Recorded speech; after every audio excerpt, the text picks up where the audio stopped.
Alright, welcome back. So in this video, we are going to be diving in a little bit deeper into how to move objects in TinkerCAD and then also how to manipulate them. We're going to start off with the basics first though. So first of all, we already have a cube on our workspace. If you don't have that, just drag one right on there. And I'm going to zoom into the shape a little bit and I'm going to click it. And once you click the object, you're going to see a bunch of little widgets kind of popping up. If you orbit around a little bit, you'll see that they kind of add a point onto each corner and they add little black points onto each side. We're going to go over what each of these things means. Okay, so I'm going to go back home, and the first thing we're going to do is we're going to talk about this little black arrow right here. And I really like this little black widget because what it allows you to do is, if let's go to a front view real quick.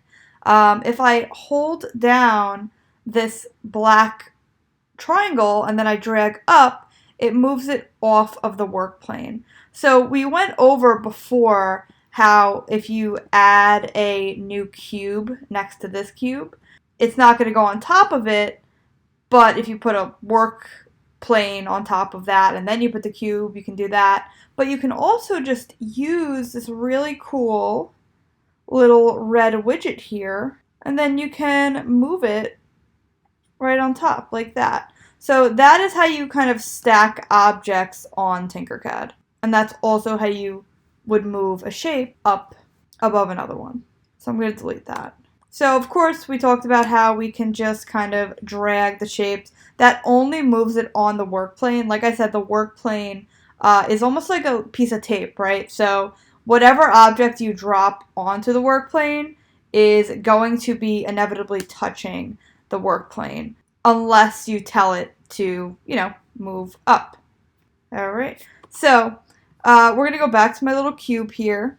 Now, let's say you moved it up a little bit and you're like, oh, shoot, I wasn't supposed to do that.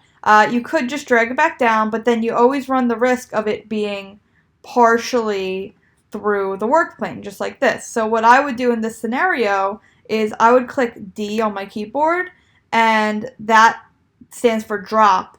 And what that does is, if it's too high, it drops it down. If it's too low, I guess it brings it back up, and it's standing perfectly on your work plane. And these things are really important when it comes to 3D modeling and 3D printing. Alright, so we also have this little black arrow right here. I mean, you're going to see multiple of them as you kind of orbit around the shape.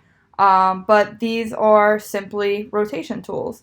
Now, you can rotate using the numbers, so it allows you to actually like type 90 degrees. Or, let's see, what's another one? 45 degrees. But you can also do it manually as well. I always prefer to work with numbers because it's a little bit more precise. So, but it's up to you really, and you can do that to any side as long as you can find the arrow. Alright, so now that we've covered moving objects, we're going to go over resizing objects. So let's click our shape, and I'm going to focus in on it. Now we already covered the arrows, the rotation arrows and the, raising arrow. So now what we're going to be doing is we're going to be covering points. Points are normally, in most of the programs that we've covered, used to resize things. And that is the exact same case in TinkerCAD. There are two different types of points. There are white points and there are black points. We're going to cover the white points first. So you'll notice with a cube, for example, there will be 4 white points and then one right on the top. So this top one is controlling the height. So if I click and drag this, it's going to change the height of the cube.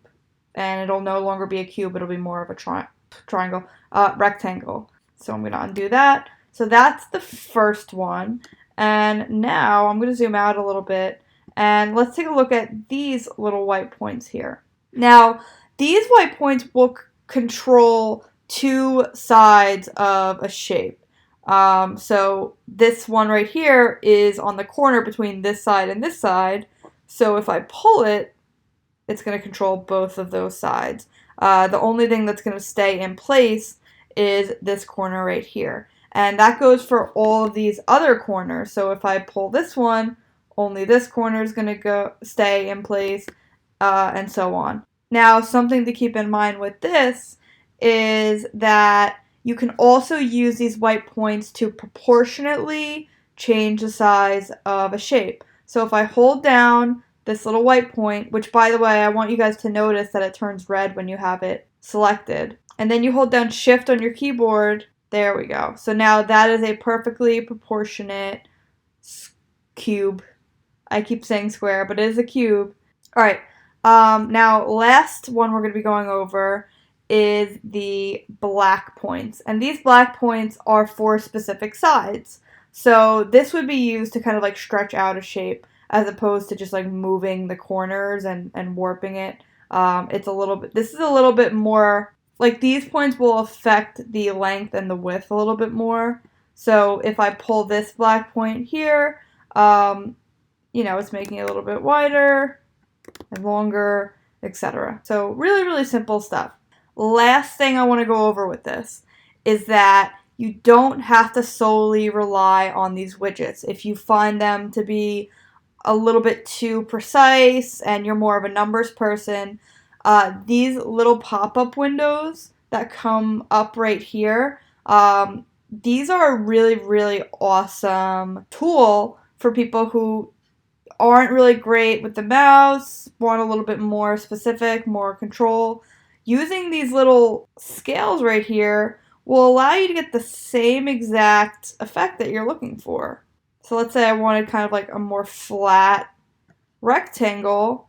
All I have to do is mess around with my scales here. And if you're more of a numbers person, you could literally just mess around with the numbers as well.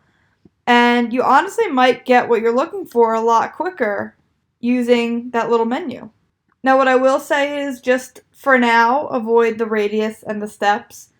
These are things we'll go over later on. All right, guys, so that's pretty much it for the moving, resizing objects tutorial. In the next video, we're going to be going over how to manipulate objects in TinkerCAD, and that's where all the fun starts. So I'll see you in the next one.